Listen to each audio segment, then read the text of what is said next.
नमस्कार दोस्तों, कैसे हैं? नमस्कार, मैं हूं राकेश, आप लोगों के सामने और स्वागत करता हूं। ये वीडियो बेसिकली दिन में ये वीडियो हम लोगों ने अपलोड की थी, ब्रिटिश काल में शिक्षा का विकास।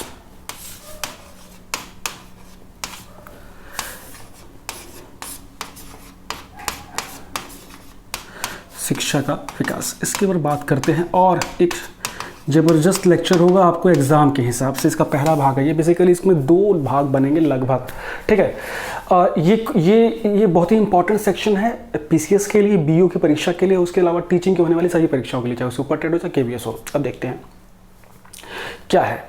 ये कुछ इंडिपेंडेंट टॉपिक हैं मॉडर्न इंडिया के, और इसमें जो ब्रिटिश पीरियड में कुछ डेवलपमेंट हुई है, जैसे कि प्रेस में क्या हुआ, एजुकेशन में क्या हुआ, वुमेंस की सिचुएशन में क्या हुआ, उसी में ये जो एजुकेशन में है ये पहले इसलिए लिया है, ये सारे में कराऊंगा, पहले इसलिए लिया है बिकॉज ये सीधे हमारी परीक्षा से सीधे जुड़ा हुआ है, बीओ के लिए खास तौर से।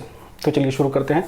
आप लोगों को पता है कि भारत में जब जो ब्रिटिश राज था वो बेसिकली दो हिस्सों में हम बांट सकते हैं, देख सकते हैं। वो शुरुआत में कंपनी के राज के रूप में, जो कि कंपनी स्टार्टिंग के 50-60 वर्ष सिर्फ प्योरली ट्रेड को फोकस करती रही, लेकिन बाद में जैसे उनको बंगाल की सत्ता नसीब होनी शुरू हो गई, उसके बाद बहुत तेज़ी से उन्होंने अपना स्टांस बदला और अब उनको एक राजनीतिक संगठन के रूप में काम करने लग गए, और उन्हें लगा कि हमें एक ऐसा समूह बनाना पड़ेगा कि हम अच्छे से यहाँ शासन कर सकें और हमें एक लंबे समय तक शासन करना भी है। इसके लिए कुछ लोगों को एजुकेट करना और अपने अकॉर्डिंग उनको तैयार करना ज़रूरी है, ताकि इससे उनके प्रशासनिक काम थोड़े से आसान हो सकें। एक तो रीज़न ये था कि जो खुद की फ़िलासफ़ी से वो लोग पीड़ित थे कि हमारे बराबर कोई नहीं है ना, हमसे इंटेलेक्चुअल कोई नहीं हो सकता, तो हमें अपने लेवल पे कुछ लाने के लिए बहुत पे मेहनत करनी पड़ेगी। हमें सपेरों का देश इसीलिए कहा जाता था, वाइट मैन्स बर्डन। ये फ़िलासफ़ी रही है यूरोपियन देशों की, खासतौर से ब्रिटेन की। तो इस क्षेत्र में काम होने शुरू भी हुए कुछ, तो ब्लेसिंग इन डिस्गाइज भी कह सकते हैं। ब्लेसिंग इन डिस्गाइज मतलब कि ना चाहते हुए भी हमारे लिए कुछ अच्छी चीज़ें होने लगी, है ना, कि डिस्गाइज की कंडीशन में भी हमारे लिए कोई ब्लेसिंग्स आई। शुरुआती मेहनत हुई थी इंडिविजुअल लेवल पे, सरकार की ओर से नहीं, मतलब कंपनी की ओर से नहीं, हाँ इंडिविजुअल लेवल पे। अगर इसमें देखा जाए तो 1781 में पहली घटना अगर होती है, वॉरेन हेस्टिंग्स को इसका श्रेय जाता है कि उन्होंने भारतीय शिक्षा पे कुछ काम करना शुरू किया। क्या किया? 1781 में देखेंगे एक महत्वपूर्ण घटना होती है, कलकत्ता में मदरसा बोर्ड की स्थापना की जाती है। अब आपको कि मदरसा बोर्ड, इसका एजुकेशन से क्या रिलेशन है जी बताते हैं।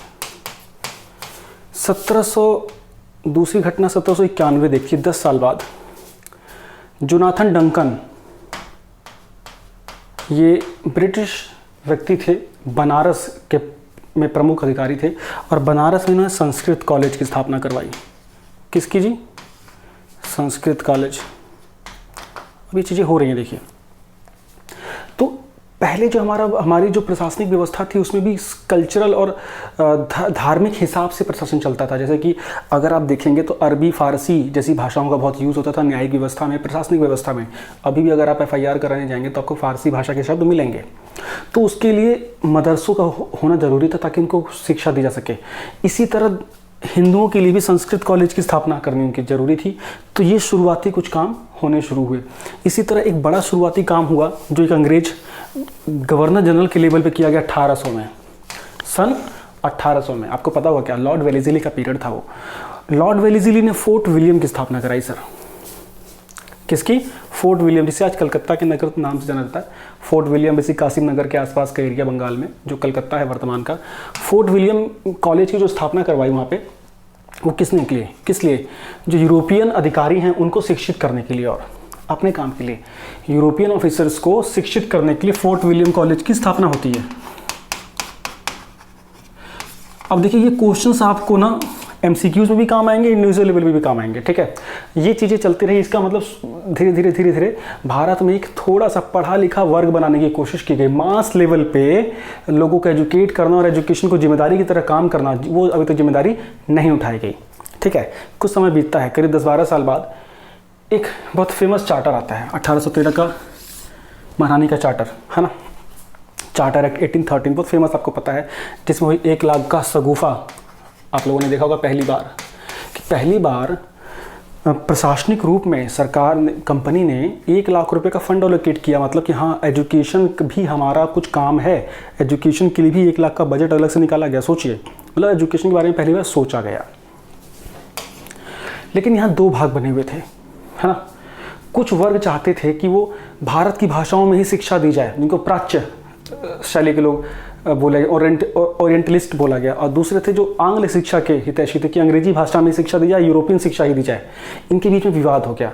इस विवाद का नतीजा ये हुआ कि 10 वर्ष तक ये राशि यूज़ ही नहीं हुई, 1823 तक। इसमें से फंड यूटिलाइज ही नहीं होता है। इस दौरान में राजा राम मोहन राय जैसे कुछ समाज सुधारकों ने कुछ एफर्ट किए, जिसका एफर्ट दिखता है कि इन्होंने हिंदू कॉलेज की स्थापना करवाई 1817 में, और इसमें अनुदान मिला सरकार की तरफ से।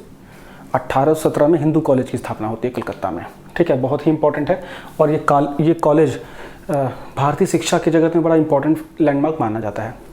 इसके साथ साथ आगरा, कलकत्ता और वाराणसी में फिर संस्कृत कॉलेज भी बने। लिखिएगा जरूर इसको ध्यान से, ये PDF में टेलीग्राम ग्रुप में डाल दूंगा। कुछ बुक्स के ट्रांसलेशन होने शुरू हो गए, इंपॉर्टेंट बड़ी बुक्स के ट्रांसलेशन होने शुरू हो गए। मैंने पहले कुछ लेक्चर में बताया हुआ है ये, ठीक। अब यहाँ के बाद ये चीज़ समझ आने लगी कि हाँ, एक धीरे धीरे क्लास डेवलप करनी है, और यहीं से ओरिजिन माना जाता है कि भारत में एक middle class, elite middle class, upper middle class develop हो रहा था, जो कि यूरोपीय शिक्षा से बहुत अग्रसित से बहुत इन्फेक्शियस था।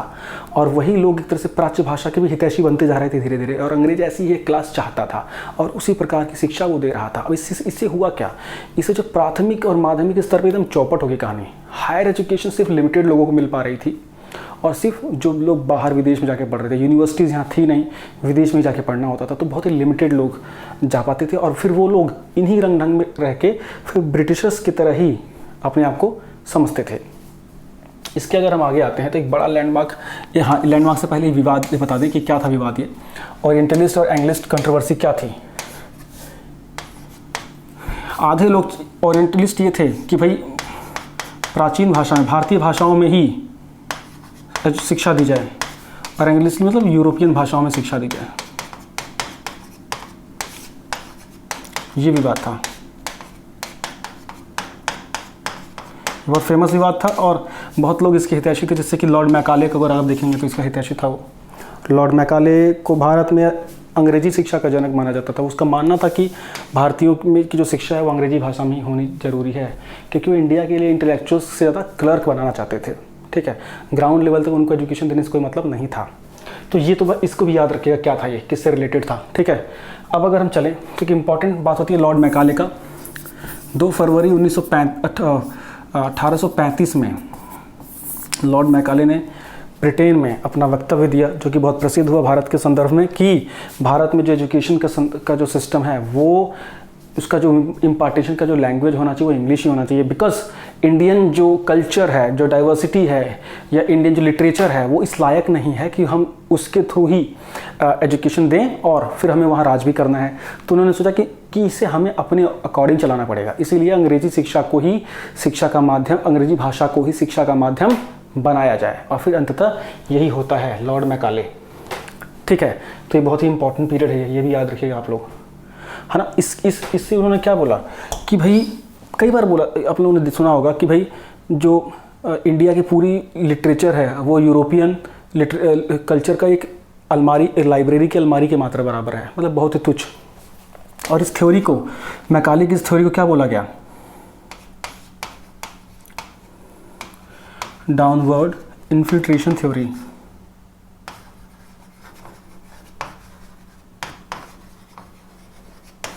अग्रगामी सिद्धांत, है ना, अग्रगामी सिद्धांत, शिक्षा का अग्रगामी सिद्धांत, ठीक है जी।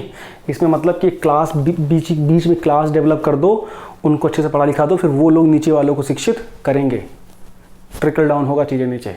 बीच में से एक क्लास डेवलप कर दो, आप सारी इन्वेस्टमेंट ऊपर ही करो, फिर बाकी वो लोग नीचे वालों को पढ़ा देंगे अपने हिसाब से, ये था, ठीक है। अब इसके बाद 1854 का इंपॉर्टेंट टाइम आता है वुड्स डिस्पैच के नाम से। सर चार्ल्स वुड्स, जो कि एक संस्था थी BOC, जिसको बोर्ड ऑफ कंट्रोल बोलते हैं, उसके अध्यक्ष थे सर चार्ल्स वुड्स। उनका डिस्पैच आया था, उनका घोषणा पत्र जारी हुआ था 1854 में, बहुत बार परीक्षाओं में आया है, जिसको भारतीय शिक्षा का अधिकार पत्र बोला गया। भारतीय शिक्षा का अधिकार पत्र। पहली बार इसमें ये बोला गया कि सरकार की जिम्मेदारी है, कंपनी की जिम्मेदारी है, भारतीयों की शिक्षा का उत्तरदायित्व उन्हें उठाना पड़ेगा। बहुत ही इंपॉर्टेंट है, रिस्पॉन्सिबिलिटी आई भाई पहले, ये बहुत इंपॉर्टेंट है। देखिए बीओ का बैच अभी चल रहा है, चाहे तो आप ज्वाइन कर सकते हैं। लास्ट मोमेंट पे ये सारे लेक्चर्स वहीं जाएंगे, है ना, सारी चीज़ें चल रही हैं, 150 से ज़्यादा लेक्चर हो चुके हैं, आप चाहें तो ज्वाइन कर सकते हैं बहुत ही कम समय में और कम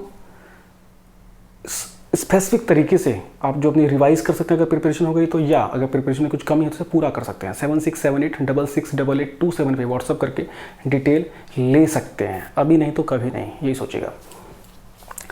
एक तो ये चीज़ होगी इनकी घोषणा पत्र से कि भाई रिस्पॉन्सिबिलिटी दे दी गई सरकार को। साथ में ये बोला कि भाई यूनिवर्सिटीज़ स्थापित होनी चाहिए। अब मतलब ये बोला गया कि भाई देखिए शिक्षा का विकास भारत में हुआ नहीं है, भारत में सबसे पहले तो यूनिवर्सिटीज़ बनाई जाए हायर एजुकेशन के लिए, जैसे लंदन में है। इसी के तहत 1857 में 3 यूनिवर्सिटीज़ बनती, तीनों प्रेसिडेंसी में ये रिकमेंडेशन की थी इन्होंने कि कलकत्ता में, बम्बई में, मद्रास में यूनिवर्सिटीज़ बनती हैं, ठीक है, ये बात। फिर बोला कि 5 प्रांतों में डिपार्टमेंट ऑफ पब्लिक इंस्ट्रक्शन बोला जाए, 5 प्रांतों में 5 प्रोविंसेस जो है कंपनी के, वहाँ पे एजुकेशन शिक्षा विभाग खोला जाए। क्या खोला जाए? शिक्षा विभाग खोला जाए। जो नए शहर बने हैं वहाँ के जिला बोर्डों को जिम्मेदारी दी जाए कि वो नए कामों को संभाल लें। उसके बाद उन्होंने बोला जो सरकार के स्कूल हैं वो धर्मनिरपेक्ष होने चाहिए। क्या होने चाहिए? धर्मनिरपेक्ष। बहुत इंपॉर्टेंट है। क्यों? बिकॉज आपको मैंने बताया कहीं संस्कृत विद्यालय थे तो कहीं मदरसे थे। धार्मिक आधार पर भारत बहुत बटा हुआ था, शिक्षा में भी धर्म का बहुत महत्व था, है ना। इसलिए जो ब्रिटेन के जो स्कूल थे वो सेकुलर होने लगे, ये अच्छी चीज़ थी, है ना, क्योंकि वो धार्मिक स्कूल ही ज़्यादातर हुआ करते, धार्मिक संगठनों के स्कूल हुआ करते थे। फिर 1857 में 3 यूनिवर्सिटीज़ बनी, मैंने बताया आपको। तो यहाँ से भारत का एक ढांचा सा दिखने लगा आपको।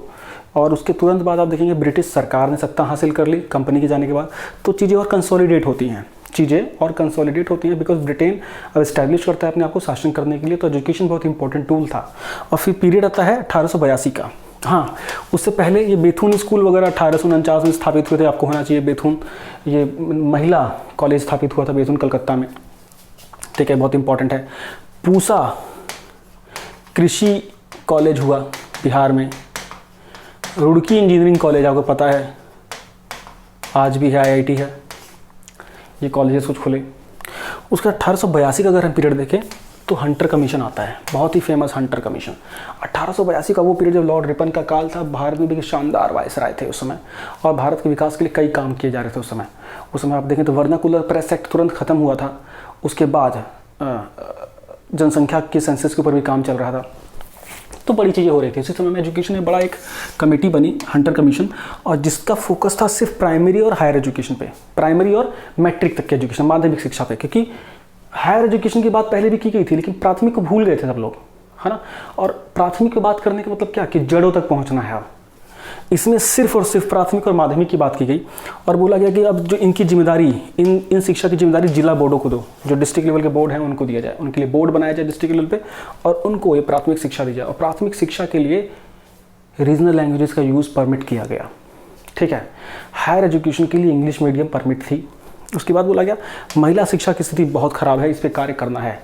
अब बोलेंगे इस कमेटी की रिक्वायरमेंट क्या थी? इस कमेटी की रिक्वायरमेंट थी सर चार्ल्स वुड्स का जो डिस्पैच आया था उसकी रिव्यू करने के लिए कि उस घोषणा पत्र का कितना असर हुआ है।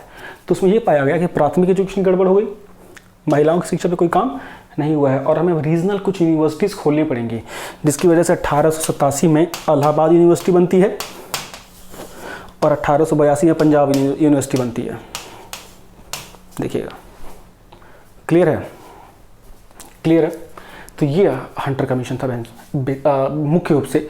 और इसके बाद जो आता है 20 वर्षों के बाद फिर पुनः रूप से 1904 में लगभग यूनिवर्सिटी कमीशन आता है, यूनिवर्सिटी एक्ट आता है 1904 में। देश में उथल पुथल थी उस समय, लगभग बॉयल की ओर जा रहा था देश, और उस समय यूनिवर्सिटी कमीशन आया। उसको हम करेंगे नेक्स्ट वीडियो में। University commission, Sadler commission, Radhakrishna Wardha आयोग, है ना, सारा कुछ देखेंगे। तो कैसा लगा आपको सेशन मुझे प्लीज़ बताइएगा, और BO बैच अगर अब तक ज्वाइन नहीं किया तो do join. Thank you so much, bye bye.